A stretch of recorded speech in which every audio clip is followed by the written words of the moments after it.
खुलुमबाय नोंथांमोनखौ बयखौ बरायबाय दिनै 11 फेब्रुवारि 2023 बाराय जाबाय सुनिबार फैदो दिननि खौरांफोरखौ बेखेवनोसै। जुलि जानो थांनानै जोबथे सालनि आलासि जानांबाय।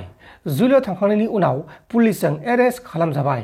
आसामाव उन्दै बैसोनि जुलिजों लोब्बा थानायफोरखौ हमबाय थानाय समावनो दिनै बङाइगाव पुलिसआ गिबि खेब उन्दै बैसोनि जुलियाव थांनाय सासे सुबुंखौ एरेस्ट खालामदों आरो बे जाथाया बङाइगाव डिस्ट्रिक्टनि सिङाव थानाय 2 नं सुपारिगुरियाव जादोंमोन। हमजानाय सुबुंनि मुङा जाबाय जहिर आली मण्डल। गोलाव समनि उनाव BTSनि बारग' गाहाय खुंगिरि हाग्रा मुलार बिथाङा खौरां बिजोङाव बिबुंथि होदों। बिथाङा बुंनाय बायदिब्ला बिथांमोना मोननैल' खामानिखौ जाफुंसार होनो हायासै। मोनसेया जाबाय कार्बि आंलंनि बर'फोरखौ ट्राइबेल खालामनो हायाखै आरो गुबुन मोनसेया जाबाय इन्ड' भुटान नेशनेल हाइवे। बे मोननैल' खामानिखौ मावनो हायाखै होननानै बिथाङा रोखा बुंथिदों।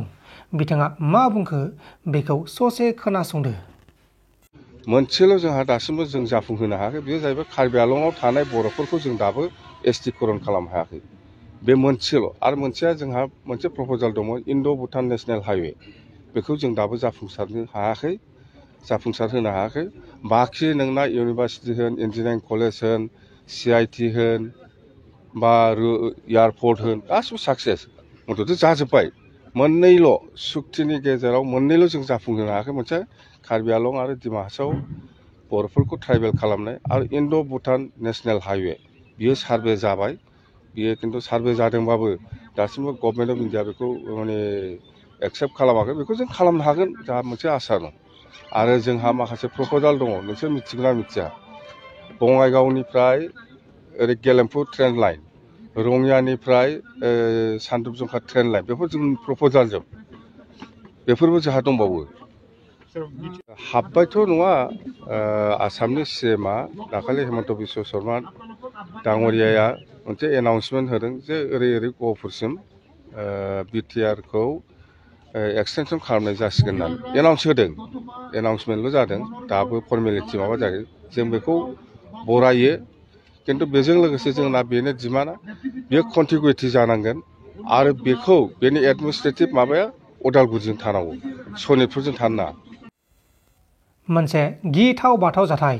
उदालगुरि जिल्लानि सिङाव थानाय सनाय दख'रा एबसु आफादनि सानै दैदेनगिरिखौ माखासे दुथां सुबुंफोरा गोबौ-देगारजों गाग्लोबनानै गोब्राब जखम खालामदों। गाग्लोबजानाय सानै दैदेनगिरिनि मुङा जाबाय आकिता बसुमतारी आरो मिथिंगा दैमारि आरो बिसोर सानैखौ साबा दुथांफोरा ड्राग्स सोबनानै बे जाथायखौ इनाय खालामदों।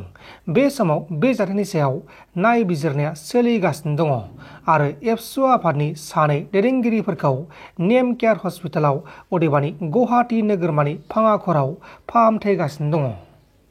खहा खालामदों बेखौ आङो गोख्रैनो बिसोरखौ सास्ति होनांगौ आरो बेबायदि फेग्रा मुवा जाग्रा, मानोना गासै जायगायावबो बिदिनो जागोन, बेफोरखौ बादा होआबा जोंनि समाजनि बेरेखा खामानि मावनाय जादों।